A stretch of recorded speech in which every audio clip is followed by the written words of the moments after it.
marobe ny fanontaniananareo dia araka ny teniny avy teo ho hitantsika eo firolony voavalintsika ny amin'izao fotoana voafetrantsika izao dia ny ambiny mety hotoizintsika raha pitsondray misy fotoana fametrahana fanontaniana dia raha mbola misy fanontaniana koatran'izay dia eo indray vao hitantsika hoe ahoana ny anaovana anazy fa tianay amaly ny fanontanianareo misy fanontaniana mitovitovy ka aza malahelo raha hoe tsy le tena le fanontanianao mihitsy no voavaly aty fa fanontaniana anankiray izay mazava ho azy hoe mifandraika amin'ny ilay napetraka ao ho vakiko amin'ny teny gasy le izy dia avy eo ho teneniko aminy hoe inona moa le fanontaniana dia manandrana mandika ny valiny eo koa mety izy ny mamaly mety zany mamaly mo indraindray lasatsika dia ty zany fanontaniana voalohany dia hoe raha azoko tsara izany hoy ilay mpametraka fanontaniana dia ilay fanomezana torohevitra ara-baiboly eto dia fanomezana torohevitra ara-baiboly entre kristianina dia ahoana zany ny fanomezana torohevitra ara-baiboly amin'ny olona tsy kristianina zay ny fanontaniana voalohany ary misy be dehibe ny fanontaniana izay mifandraika tamin'izay. Biblical counseling is for this counseling between Christians, so how about counseling a non-believer? I'd say first of all that the biggest need of a non-believer is Christ. Ny amaliko an'izay dia voalohany indrindra ny tena ilain'ny olona tsy mino voalohany indrindra dia Kristy. I've had times when I've done marriage counseling and the wife was a believer, the husband was not. Misy fotoana moa nanome torohevitra ara-baiboly mpivady dia ilay vehivavy mpino dia ilay lehilahy tsy mpino. So I give the wife biblical counsel. Ka ny ataoko omeko torohevitra ara-baiboly ilay vehivavy and emphasize to the man that you really can't change unless you have the Holy Spirit within you. Ary ny tsinjiko amin'ilay lehilahy kosa dia hoe tena tsy misy fiovana eo amin'ny fiainanao raha tsy manana ny fanan'Andriamanitra ao anatinao ianao. And I have had others say that they still give biblical counsel to the unsaved one. Ary misy nefa ny mpanome torohevitra izay efa niteny tamiko hoe omeko torohevitra ara-baiboly ihany ny olona na dia tsy mino azy. He'll point out that here's how the Bible says you should be treating your wife. Satria tiako aseho azy hoe izao no tenenin'ny baiboly ohatra momba ny tokony ataonao amin'ny vadinao. And still, here, read this passage, this is what Scripture says. Ka entaniko izy hoe vakio any ity andalana soratra masina ity vakio ny ity zao no tenen'ny tenin'Andriamanitra. And obviously with the hopes that if a man follows biblical principles in his marriage is still improved. Ary eo am-panantenana ny anaovako izany dia eo am-panantenana fa hoe raha manaraka ny fitsipiky ny baiboly izy dia tsy maintsy tsara ihany ny fanambadiana. And hopefully he'll see that Christ is the answer. Scripture really is the answer. Ka engany ho hitany tokoa fa tena hoe Kristy tokoa no tena afaka manome valiny mahatoky ary ny amin'ny soratra masina no tena ahitana valiny mahatoky. Zay angambany.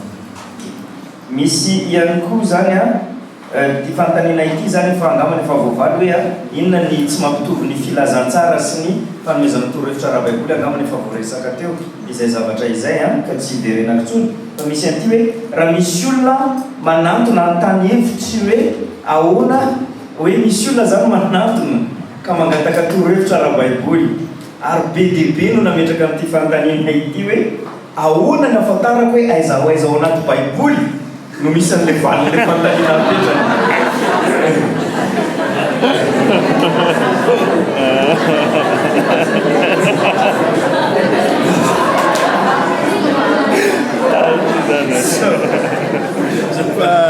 It's a funny question that I came back after. I would rather not because the question is basically if somebody comes to a council, the Bible, the answer is how am I supposed to know which passages? There are questions related to that in terms of how to memorize passages, references, chapters. So it's that whole thing. To know your Bible.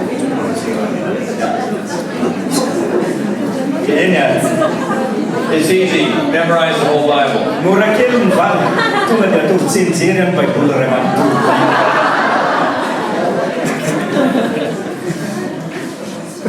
Let's say when you're starting to counsel, oftentimes it's, I'm going to go home and study this week. Ny zavatra ho avariko am'izay dia izao, raha ianao zany anisan'le hoe vao manomboka amin'ny fanomeza torohevitra ara-baiboly dia ny afaka avalinao amin'ilay olona dia hoe omeo fotoana amin'ity herinandro ity andeha handinika an'izany ao anatin'ny tenin'Andriamanitra. And I'm just going to talk briefly because we talk extensively in Module 2 about this. Ary aoeko valiny vitivitika ny amin'izany fanontaniana izany nareo satria ho resahantsika amin'ny antsipriana izany ho resahantsika bebetsaka izany any amin'ny module 2 any amin'ny volana septambra zany. But it's not which is the verse for anger, which is the verse for depression, which is the verse for immorality. Fa kanefa kosa nefa ny mila intsy le fieritreretantsika tsy misy hoe ohatrany hoe karazana hoe formule zany hoe rehefa fatezerana dia zao ny andininy rehefa fijangajangana dia zao ny andininy rehefa zavatra dia zao ny andininy. This person needs to understand progressive sanctification.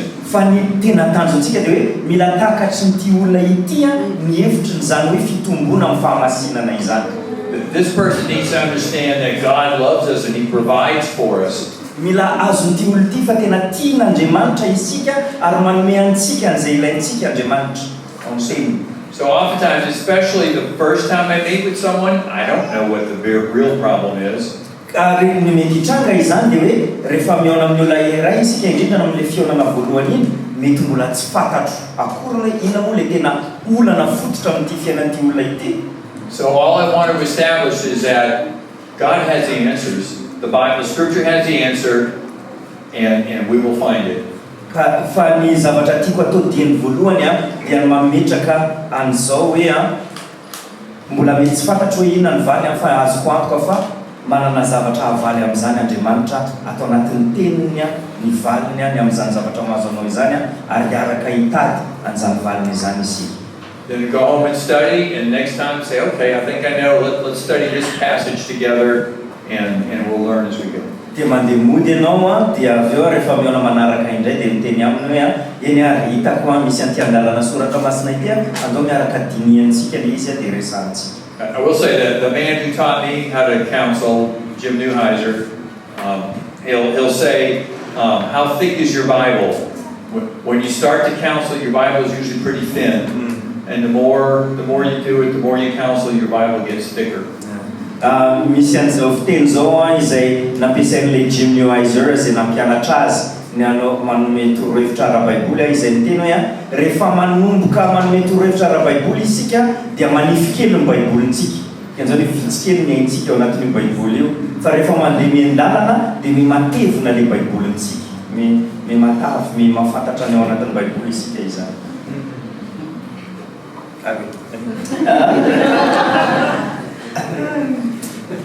Fanontaniana manaraka.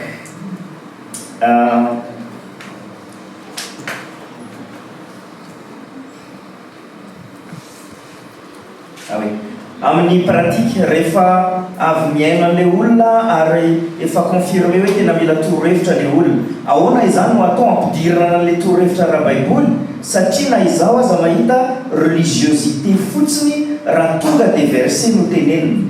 Le zany ahoana zany anampidirana an'ilay resaka mizara an'ilay olana zany ilay olona dia tonga dia tapohana verset le izy zay zany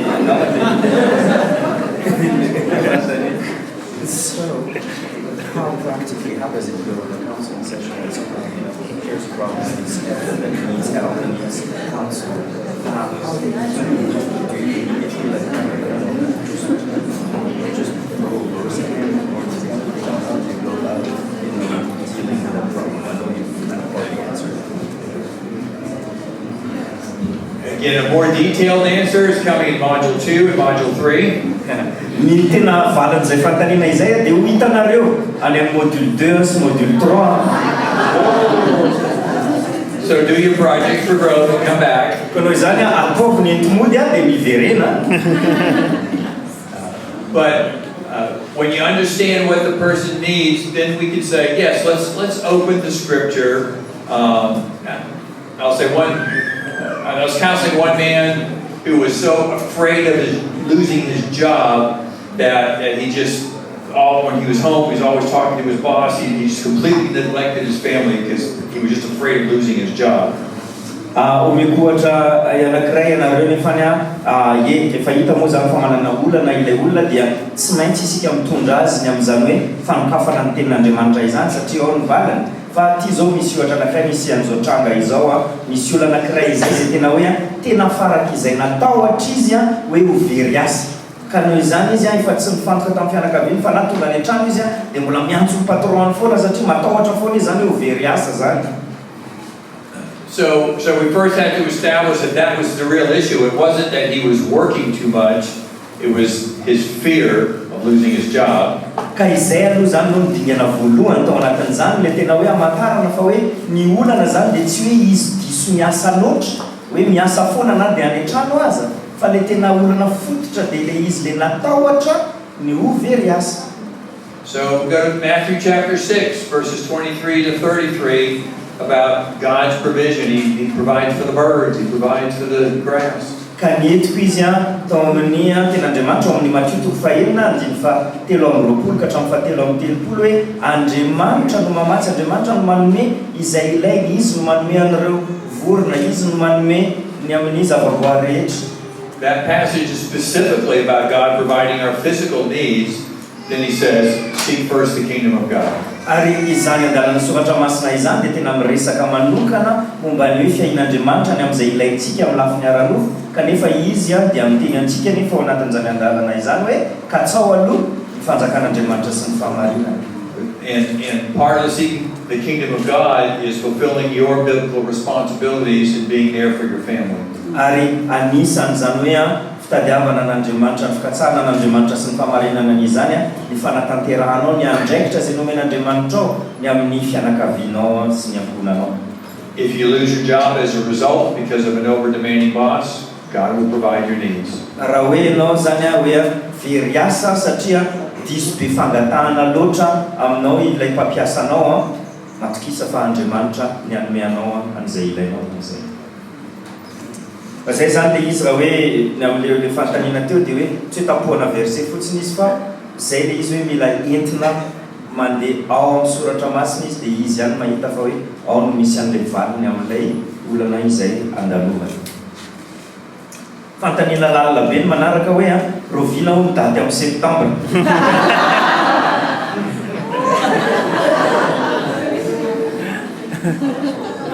Ohatrany tsy anatin'ny baiboly de confirmer aminareo fa ohatrany tsy tadidiko sabidy ao ve sabidy mbola mijery ok tsika vala fa aveo dia bon izy indray hoe tsy matadidy verset comment faire fanontaniana zany tsy zay le izy manome torohevitra raha baiboly olona tsy mino ny baiboly hitako tsy mitovy amin'le teo tsy hoe olona tsy mino fa tena hoe le baiboly mihitsy no mampisalasala azy azonao hoe tsy mampitovy anazy amin'le fanontaniana teo. Okay, so 2 questions. The first one is, how can we improve Bible memorization? That's the first one. And the second one is, how can someone, if someone really doubts the Bible, so that in a way, maybe just doubts the Bible.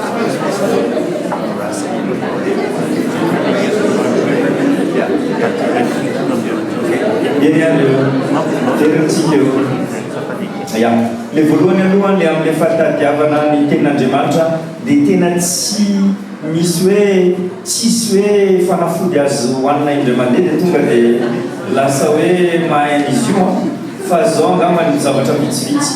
Le voalohany mora aminao no matadidy andininy izay nidinianao, tsy ny hoe nivakinao fotsiny le izy fa nidininao, ny anaranao nivoasanao tsikelikely le izy, ny anaranao ny antsiprianteny ao anatiny zany andalana tsoratra izany, lasa mora tadidy le izy aveo. Faharoa mora tadidy kokoa ny andininy rehefa ampianarinao olo-kafa. Ohatra hoe raha mananjanaka ianao, raha manana ankizy ianao an-trano, rehefa ampianarinao dia ianao tsy te hogisitra dia anaranao koa aloha le izy izay ianao vao afaka mampianatra an'ireo ankizinao ireo ihany koa. Fahatelo rehefa atao ankira le izy dia be dehibe zao efa be dehibe ny hira izay tena hoe tenin'Andriamanitra natao ankira tsy resaka fotsiny hoe miaingy avy amina ten'Andriamanitra le hira fa tena ten'Andriamanitra mihitsiny zany no natao hira de reny ihany koa manampy amin'ny fahatadiavana an'le izy de raha mbola tsy nisy le hira de foronao andohanao dia ataovy zay mety hitadiavanao anazy fa ny fahatelo ny fafiatriko zao fa efatra de tsisy akoatra ny fanaovana azy ny fomba mora tadiavanao an'ilay tenin'Andriamanitra dia ny anananao an'ilay zotopo le discipline le fifehezan-tena ny tena hoe hiezaka ny atadidy soratra masina satria ohatran'ny ozatra io saina io rehefa tsy apokotranana io de lasa kamo fa rehefa miha-matadidy ten'Andriamanitra isika de lasa mora tadidy ilay izy zay angavana efatra reo no tikodreo de izy am'izay ny amala le fanontaniana momba le tsy fatokisana ny Baiboly. And if someone doubts the scripture, if he's a believer, I'd go to the scripture and bring him to 2 Timothy 3:16, 17. And I forget where in Peter it says that no word of God is given by man, but given by the Holy Spirit. So I would do a short Bible study teaching on the authority of scripture. Le izy zany raha le fanontaniana indray momba an'le hoe olona tsy matoky ny famarinan'ny Baiboly dia entiko ao amin'ny Baiboly izy entiko amin'ny soratra masina ao ihany izy izay anehoan'ny soratra masina ny mahamarina azy ohatra ny amin'ny andinina soratra masina tahaka ny Timoty faharotoko fahatelo andiny fahaenina ambin'ny folo sy fahatelo rehetra hoe teny rehetra izay naloky ny vavan'Andriamanitra moa izany ary ihany koa any amin'ny Petera faharotoko voalohany andiny fahasivy ambin'ny folo ka hatramin'ny faharaiky amby roapolo izay tena hoe neo amintsika fa tena hoe tenin'Andriamanitra ny tenin'Andriamanitra ka tiako apetraka ao an-tsainy zay zavatra zay. I did have someone call me once and ask for counseling, and I explained, look, I do biblical counseling, and he said, man, I don't know if my wife's going to go for that. Misy olona anankiray zay niantso anahy indray mandeha de niteny tena mila torohevitra de niteneniko taminy hoe za koa torohevitra ala Baiboly ny omeko de hoy izy hoe ohatrany tsy tiany vatiko zany. And it was like, I got nothing else to offer me. de hoy izy ako taminy ka za tsy manao zavatra hafa atolotra aminao akoatran'izay. So if they don't accept or believe the scripture, I can't help them. Ka raha tena hoe tsy manaiky ny hoe tsy mety ino sy anaiky ny soratra masina izy de tena tsy afaka manampy azy.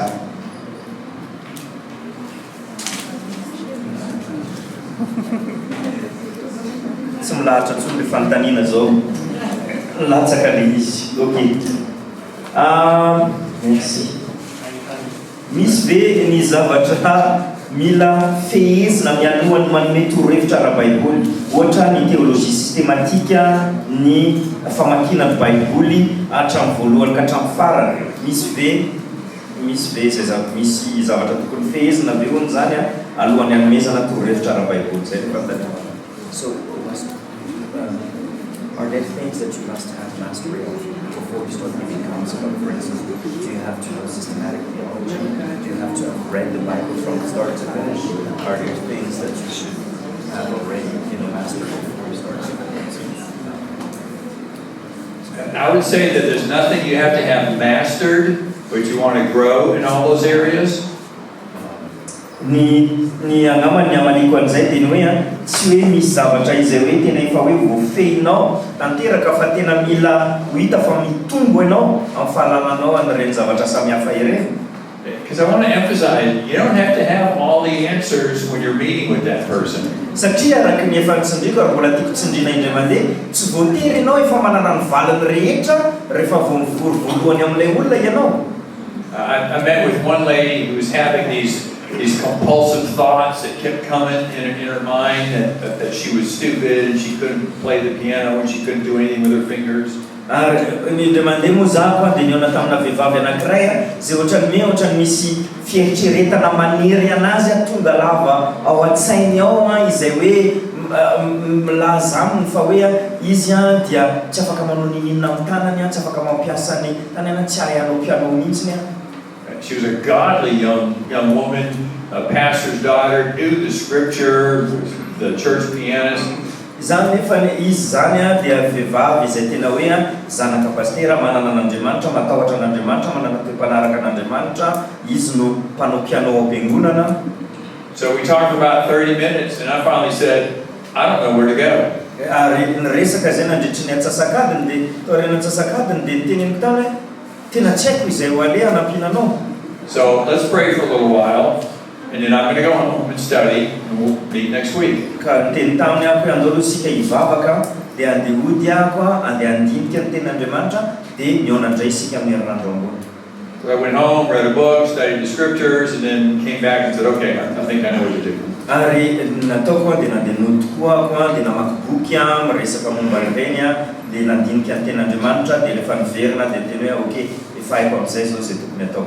Oftentimes, this will be kind of the impetus for learning something deeply in an area. Ary izay tokoa le izy rehefa le manome torohevitra ireny isika no reny mihitsy no fotoana izay hoe anosehan'Andriamanitra antsika andinika lalindalina lafiny anankiray izay mbola tsy dia fantatritsika loatra.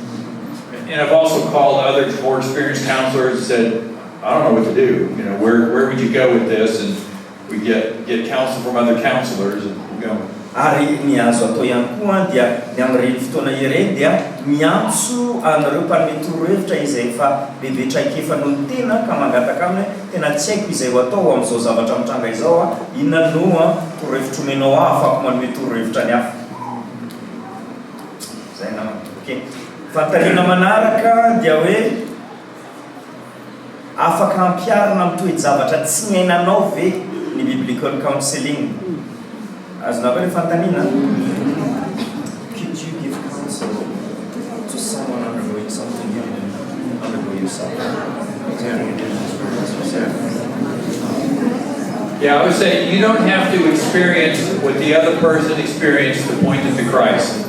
Ny zavatra teny valiko amin'izany dia hoe tsy voatery ianao niaina an'ilay zavatra niaina an'ilay olona anankiray mba hampitodianao anazy makany amin'ny Kristy. If that was the case, you'd have to have specialized counselors in every area. Raha zany manko no izy dia tsy maintsy manana mpanome torohevitra spesialista amin'izao karazana fahotana manokana rehetrarehetra izao isika. I've never been addicted to drugs, but I know what the scripture says about the heart issue. Za ohatra zao mbola tsy nihinana zava-mahadomelina kanefa mahafantatra an'izay tenin'Andriamanitra mikasika an'izany. I might have to study a little bit more because I've never experienced that, but the scripture has the answer. Ka mety hoe misy lafiny sasany tsy maintsy hoe hodiniako lalindalina satria mbola tsy niainako le izy fa nefa mifantatro fa ao anatin'ny tenin'Andriamanitra ihany mivady. And if we have those specialized counselors, I know everything about your past. Raha tena manana an'ireny hoe reny mpanome torohevitra manana traikefa manokana reny dia tonga dia efa miariarika fantatro daholo ny nataonareo taloha. Okay.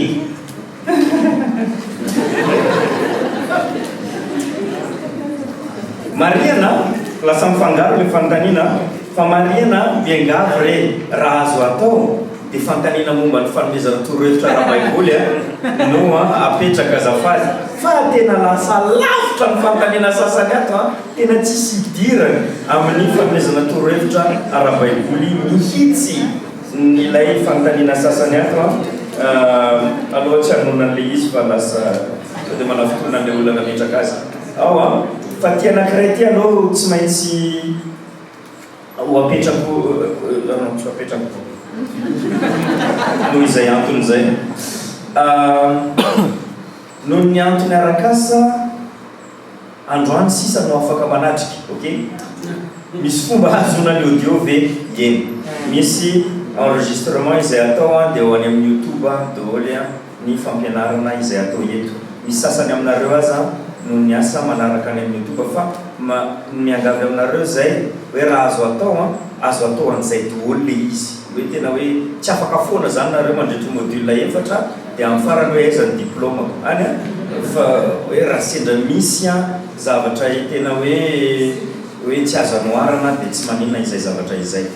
Misy an'ity tony fanontaniana tony ohatra misy resaka hoe ilay nampiasan'ny Jodasy ny vola tamina madiany an'i Jesosy toa hoe misy mifanipaka any amin'ny asany apôstôly sy any amin'ny Matthieu fanontaniana ohatr'izany zany tena misy sehatra hafa afaka fametrahanareo an'ilay izy fa tsisy idirany amin'ilay fanomezana torohevitra raha baiboly dia tsy vahiny zay nataony Jodasy tany nataony Jodasy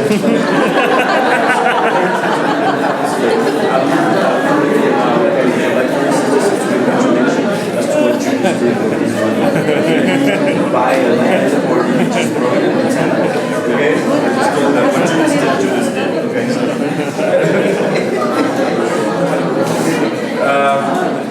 Okay. Tia ataoko hoe misy fandraisany any. Mangataka famerenana ny fanazavana sy famelabelarana foy ilay teny hoe tiavana namanao tahaka ny tenanao. Toa ahoana ilay hoe mitia ny tena ara-baiboly. Ay zay le fanontaniana. Ohatrany ahoana zany le mitia ny tena ara-baiboly.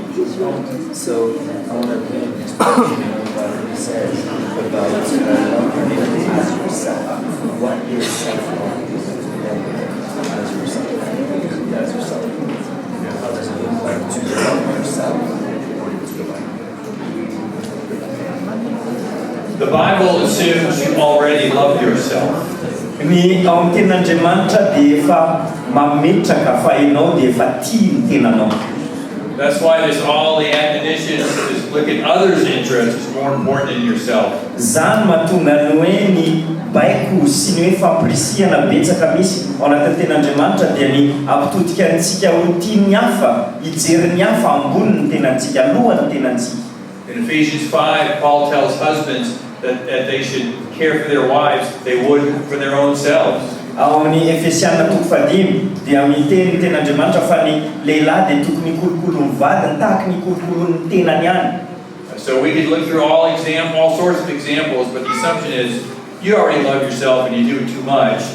So if you love others as much as you love yourself, you'll be doing great. Koa noho izany zany afaka be deaibe ny ohatra ao anatin'ny ten'Andriamanitra ho jerentsika fa mitovy foana ny zavatra tsindriany soratra masina dia hoe ianao dia efa tia ny tenanao ary ny olana dia ny tsy itiavanao ny hafa tahaka ny itiavanao ny tenanao ka mila mitombo amin'ny fitiavana ny hafa ianao fa tsy hoe akory hoe hianatra inty ny tenanao.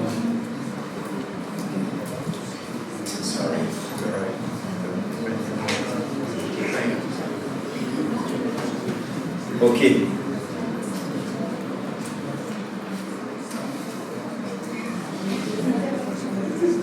Okay.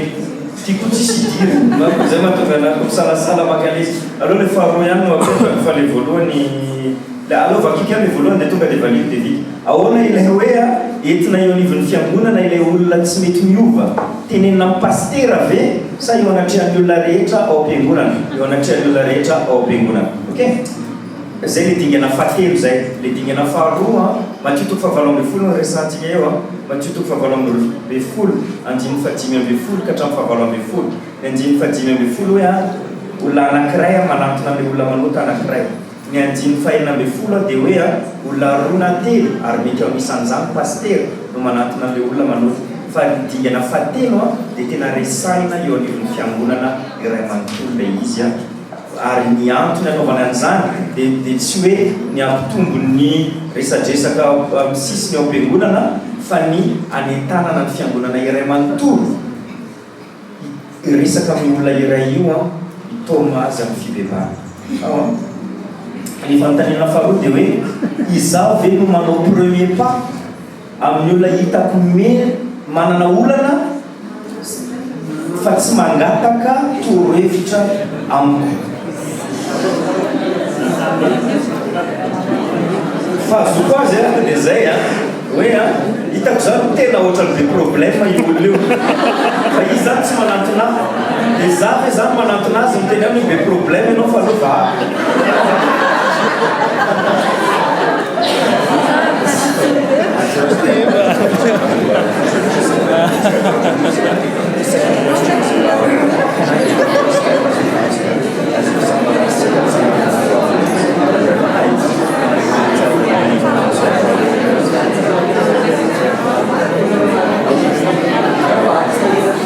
Yeah, I'd say definitely yes. If you see someone who is sinning, ny zavatra ny valiny dia hoe tena hoe eny valiny raha hoe misy olona hitanao manota. Galatians 6:1. If you see your brother trespass, you are spiritual should restore him. Ya, efa hitanao zao Galatiana 2:1 teny antsika hoe raha mahita raha antsika izay lavo isika dia isika manam-panahy no tokony manarina azy.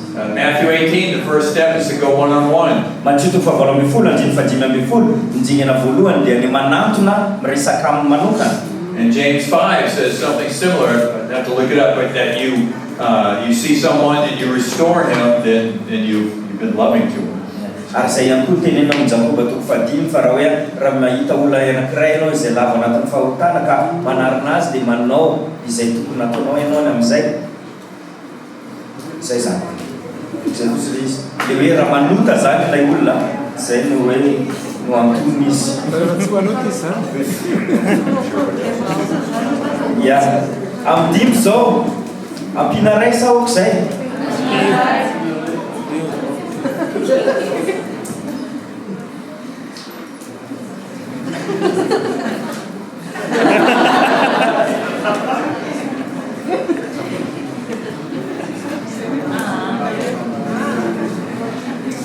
Okey.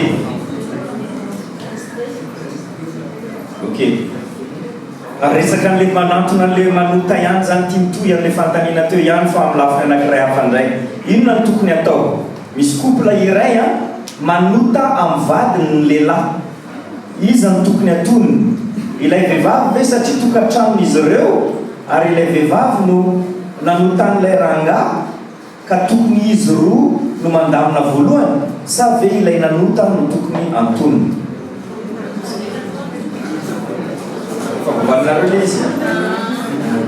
So the couple, the husband is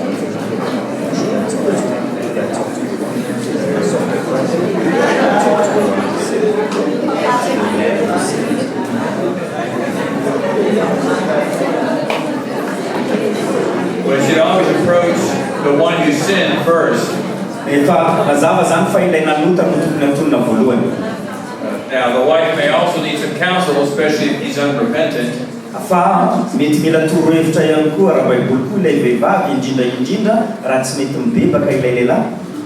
But we definitely go to the sinner first, and that's the Matthew 18, the first step.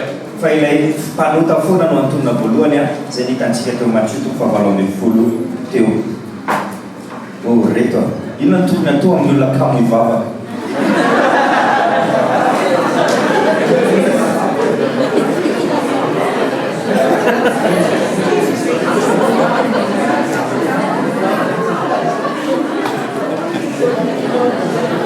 Okey, ny torohevitra raha baiboly omenan'ny olona iray ve dia tokony miankina amin'ny niveau spirituel.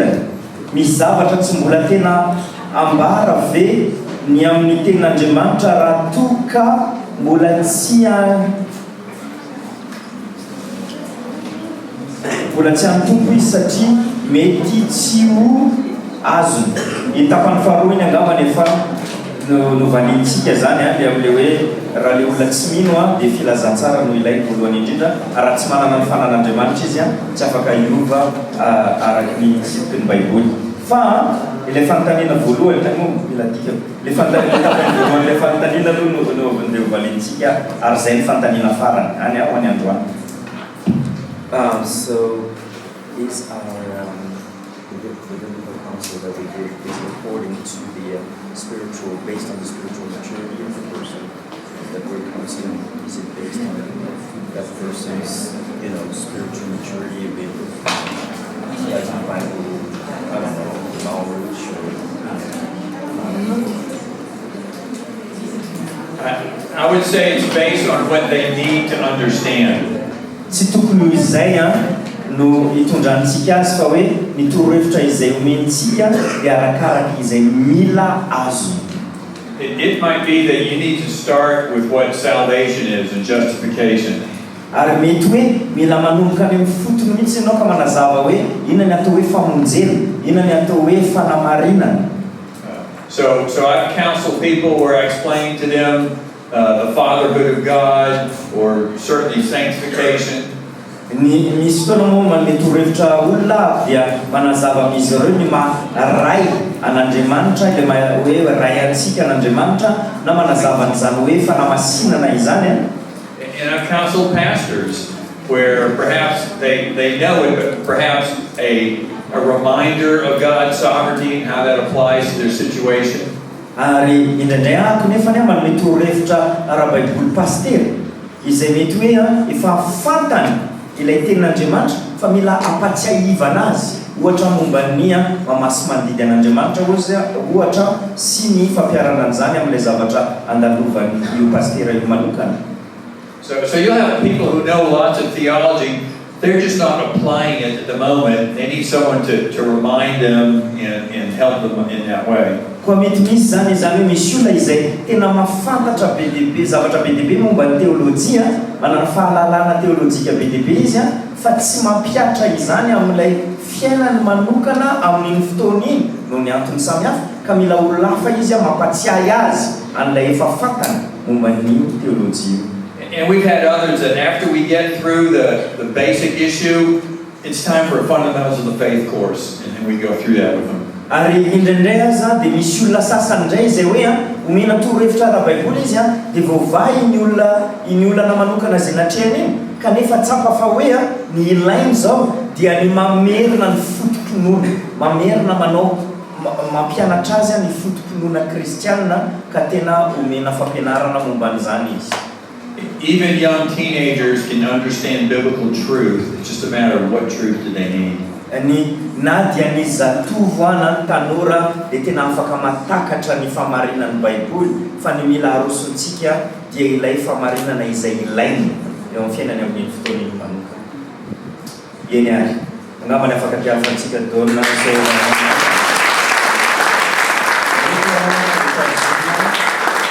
ya voakoany amin'ny soany fa maranana ny fotoana.